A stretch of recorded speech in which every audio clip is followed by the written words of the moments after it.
అనగనగా ఒక గ్రామం. దసరా ఉత్సవాల కొరకై పెద్ద విగ్రహాన్ని శిల్పాచార్యుడు తయారు చేశాడు. ఆ శిల్పాన్ని నగరంలోని వ్యాపారస్తులకు అమ్మదలిచాడు. కానీ అంత పెద్ద విగ్రహాన్ని తాను మోసుకుపోలేడు కనుక విగ్రహాన్ని నగరం వరకు మోయడానికి ఒక గాడిదను కిరాయి మాట్లాడుకున్నాడు. ఆ విగ్రహాన్ని గాడిద వీపుపై జాగ్రత్తగా కట్టి నగరం వైపుకు బయలుదేరాడు.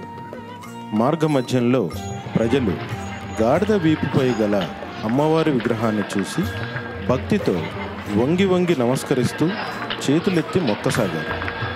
సుందర విగ్రహాన్ని కొందరు పొగిడితే కొందరు శిల్పి గొప్పదనాన్ని పొగడసాగారు. కానీ గాడిద ఇందుకు భిన్నంగా ఆలోచించసాగింది.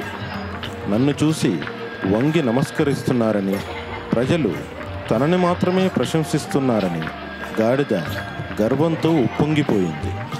తన ఆనందాన్ని ప్రకటిస్తూ గట్టిగట్టిగా రెంకలు వేయడం ప్రారంభించింది. శిల్పి గాడిదను సముదాయించే ప్రయత్నం చేశాడు. గాడిద శిల్పి మాటలను ఖాతరు చేయలేదు. ఇంకా పెద్దగా గాండ్రిస్తూ నిఠారుగా నడవడం ప్రారంభించింది. గాడిద ఈ విధంగా ప్రవర్తించడం శిల్పిని ఎంతో ఆందోళనకు గురిచేసింది. దాంతో విగ్రహం విరిగిపోతుందని కర్ర తీసుకొని గాడిద కాళ్ళపై బాదడం ప్రారంభించాడు. దెబ్బలు తిన్న గాడిద నొప్పితో ఊహల్లోంచి వాస్తవంలోకి వచ్చి సక్రమంగా నడవసాగింది.